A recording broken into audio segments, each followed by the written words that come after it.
നമസ്കാരം. മീഡിയ കമ്പാനിയുടെ വളരെ പ്രധാനപ്പെട്ട ഒരു ഇൻഫർമേഷൻ. നമ്മളുടെ എല്ലാം വീടുകളിൽ LPG, അതായത് ഗാർഹിക LPG സിലിണ്ടർ ഉണ്ടാകും. ഇന്ത്യൻ, HP, ഭാരത് ഏത് ഗ്യാസ് സിലിണ്ടറും ആയിക്കോട്ടെ, മാർച്ച് മാസം 16-ാം തീയതി തിങ്കളാഴ്ച മുതൽ നമ്മൾ അറിഞ്ഞിരിക്കേണ്ട പ്രധാനപ്പെട്ട കുറച്ച് അറിയിപ്പുകൾ. അപ്പോൾ ഗ്യാസ് സിലിണ്ടറുമായി ബന്ധപ്പെട്ട് 922 രൂപയാണ് അടിസ്ഥാന വിലയായിട്ട് നമ്മൾ കൊടുക്കേണ്ടത്. എന്നാൽ ഇത് കൂടാതെ തന്നെ ട്രാൻസ്പോർട്ടേഷൻ ചാർജ് എന്ന രീതിയിൽ നമ്മളൊരു തുക കൂടി അടയ്ക്കേണ്ടതുണ്ട്. ഇതുകൂടി കൂട്ടി നോക്കുമ്പോഴേക്കും ഏകദേശം 970 മുതൽ 980 രൂപ വരെ നമ്മളുടെ ഭാഗത്തുനിന്ന് അടയ്ക്കേണ്ടതായിട്ട് വരുന്നുണ്ട്. ഗുണഭോക്താക്കൾ പറ്റിക്കപ്പെടാതിരിക്കാൻ പ്രത്യേകം ശ്രദ്ധിക്കുക.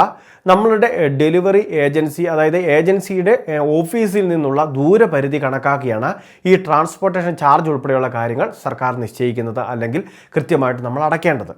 അതായത് 5 കിലോമീറ്റർ പരിധി വരെ ബന്ധപ്പെട്ട ഏജൻസിയിൽ നിന്നും 5 കിലോമീറ്റർ ദൂരപരിധി വരെ തികച്ചും സൗജന്യമായിരിക്കും. അതായത് ട്രാൻസ്പോർട്ടേഷൻ സർവീസ് ചാർജുകളൊന്നും ഇല്ലാതെ നമുക്ക് ഗ്യാസ് സിലിണ്ടർ ലഭിക്കും. അതായത് 922 രൂപ മാത്രം നമ്മൾ അടച്ചാൽ മതി. ഇനി അതല്ല, 5 കിലോമീറ്ററിനും 10 കിലോമീറ്ററിനും ഇടയിലാണ് ഇതിൻ്റെ ദൂരപരിധി വരുന്നത് എങ്കിൽ മറ്റൊരു ചാർജ് നമ്മൾ അടയ്ക്കേണ്ടതുണ്ട്.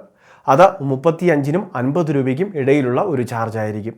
ഇതേ രീതിയിൽ 10 കിലോമീറ്ററിനും 15 കിലോമീറ്ററിനും ഇടയിൽ മറ്റൊരു ചാർജ്, അതോടൊപ്പം തന്നെ 15 കിലോമീറ്ററിന് മുകളിലാണ് എങ്കിൽ മറ്റൊരു ചാർജ്. അത് ആ രീതിയിലാണ് ഇവിടെ സർവീസ് ചാർജുകൾ ഈടാക്കുന്നത്. അതായത് കൃത്യമായിട്ട് ബന്ധപ്പെട്ട ഏജൻസി ഈടാക്കുന്ന ആ ഒരു ട്രാൻസ്പോർട്ടേഷൻ ചാർജ് ഉൾപ്പെടെ കൊടുക്കാൻ നമ്മൾ ബാധ്യസ്ഥരമാണ്. എന്നാൽ സർക്കാർ നിശ്ചയിച്ചിരിക്കുന്ന, അല്ലെങ്കിൽ ഏജൻസി അല്ലെങ്കിൽ ബന്ധപ്പെട്ട പാചകവാത വിതരണ കമ്പനി നിശ്ചയിച്ചിരിക്കുന്ന ആ ദൂരപരിധി അടിസ്ഥാനമാക്കിയുള്ള ചാർജിൽ കൂടുതൽ നമ്മൾ കൊടുക്കേണ്ട ആവശ്യമില്ല. അത് കൃത്യമായിട്ട് എത്രയാണ് എന്ന് ചോദിച്ചറിയുകയും കൃത്യമായിട്ട് ബില്ലുകൾ ഉൾപ്പെടെ വാങ്ങുകയും നമ്മൾ ചെയ്യണം. എന്തെങ്കിലും പരാതികൾ രജിസ്റ്റർ ചെയ്യാനുണ്ടെങ്കിൽ പോലും ഈ രീതിയിൽ ബില്ലുണ്ടെങ്കിൽ മാത്രമേ നമുക്ക് പരാതി രജിസ്റ്റർ ചെയ്യാൻ സാധിക്കുകയുള്ളൂ.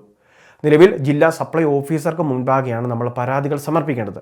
അതായത് പ്രത്യേകിച്ച് ഇപ്പോൾ ഇന്ധനക്ഷാമം രൂക്ഷമാകുന്ന ഈ സാഹചര്യത്തിൽ, നിയന്ത്രണങ്ങൾ ഏർപ്പെടുത്തിയിരിക്കുന്ന സാഹചര്യത്തിൽ നമ്മളുടെ ഭാഗത്തു നിന്ന് എന്തെങ്കിലുമൊക്കെ പരാതി ഉണ്ടെങ്കിൽ ജില്ലാ സപ്ലൈ ഓഫീസർക്ക് നൽകുമ്പോൾ ബില്ലുകൾ അടിസ്ഥാനമാക്കിയായിരിക്കും ഈ പരാതികൾ സ്വീകരിക്കുക. അതുകൊണ്ട് തന്നെ ബില്ലുകൾ ഉണ്ടായിരിക്കുന്നതിന് വേണ്ടി, കൃത്യമായിട്ട് തെളിവുകൾ ഉണ്ടായിരിക്കുന്നതിന് വേണ്ടി ശ്രദ്ധിക്കേണ്ടതാണ്. ഇനി ഗ്രാമപ്രദേശങ്ങളിൽ, അതായത് ഗ്രാമപഞ്ചായത്തുകൾക്ക് കീഴിലേക്കുള്ള പ്രദേശങ്ങളിലേക്ക് വാഹനത്തിൽ LPG എത്തിക്കുമ്പോൾ, അതായത് നമുക്ക് ഇനി LPG കിട്ടണമെങ്കിൽ 45 ദിവസത്തെ ഒരു സമയപരിധി നിശ്ചയിച്ചിട്ടുണ്ട്. അതായത് ആദ്യഘട്ടത്തിൽ ഗ്യാസ് സിലിണ്ടർ എടുത്ത ശേഷം, അതായത് കൃത്യമായിട്ട് നമുക്ക് വിതരണം ചെയ്ത ഡേറ്റ് എന്നോ അന്ന് മുതലുള്ള 45 ദിവസമാണ് പരിഗണിക്കുന്നത്. അതിനുശേഷം 45 ദിവസം പിന്നിടുമ്പോൾ വീണ്ടും നമുക്ക് ബുക്കിംഗ് ചെയ്യുന്നതിന് വേണ്ടി സ്ലോട്ട് ഓപ്പൺ ആകും. അപ്പോൾ നമുക്ക് ബുക്കിംഗ് ചെയ്യാനും സാധിക്കുന്നതായിരിക്കും. എന്നാൽ മറ്റ് നഗരപ്രദേശങ്ങളിൽ ആ ഒരു നിയമം ബാധകമല്ല. അവിടെ 25 ദിവസത്തെ സമയക്രമീകരണം മാത്രമേ ഉള്ളൂ.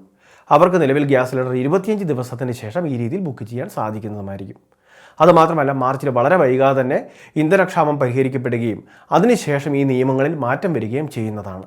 അതുകൊണ്ട് തന്നെ ഈ കാര്യങ്ങൾ കൂടി എല്ലാവരും ഒന്ന് ശ്രദ്ധിച്ചേക്കുക. ഇനി ഉജ്ജ്വൽ യോജന ഗ്യാസ് കണക്ഷൻ ഉള്ളവർക്ക് പഴയ നിരക്ക് തന്നെ തുടരും. 300 രൂപയുള്ള സബ്സിഡിയും ലഭിക്കുന്നതായിരിക്കും. ഇലക്ട്രോണിക് KYC തീർച്ചയായിട്ടും ചെയ്യുന്നതിന് വേണ്ടി ശ്രദ്ധിക്കുക. ഗ്യാസ് സിലിണ്ടർ ഉള്ള എല്ലാവരും തന്നെ, അതായത് ഉടമ കൃത്യമായിട്ട് KYC പൂർത്തീകരിച്ചിട്ടുണ്ടാവണം. അത് പൂർത്തീകരിക്കാത്ത പക്ഷം നമുക്ക് ആനുകൂല്യങ്ങൾ അല്ലെങ്കിൽ ഈ റീഫിൽ സിലിണ്ടർ ഉൾപ്പെടെ ലഭിക്കുന്നതിലൊക്കെ തടസ്സങ്ങൾ ഉണ്ടാവാൻ സാധ്യതയുണ്ട്. അതും ഇപ്പോൾ കേന്ദ്ര സർക്കാർ ഒരു പ്രധാന മുന്നറിയിപ്പായിട്ട് നൽകുന്നുണ്ട്. KYC ചെയ്യുന്നതിന് അവസാന സമയപരിധി പ്രഖ്യാപിച്ചിട്ടില്ല. എന്നാൽ Ujjwal Yojana gas connection subsidy ഉൾപ്പെടെ ലഭിക്കുന്ന PMUY സ്കീമിൽ ഉൾപ്പെട്ടവർക്ക് മാർച്ച് മാസം 31-ാം തീയതിക്ക് മുൻപ് KYC പൂർത്തിയാക്കേണ്ടതുമാണ്. വളരെ പ്രധാനപ്പെട്ട കുറച്ച് ഇൻഫർമേഷനാണ് ഷെയർ ചെയ്തത്. ഇതുപോലുള്ള വിവിധ അറിയിപ്പുകൾക്ക് ചാനൽ സബ്സ്ക്രൈബ് ചെയ്യുക, ഫോളോ ചെയ്യുക.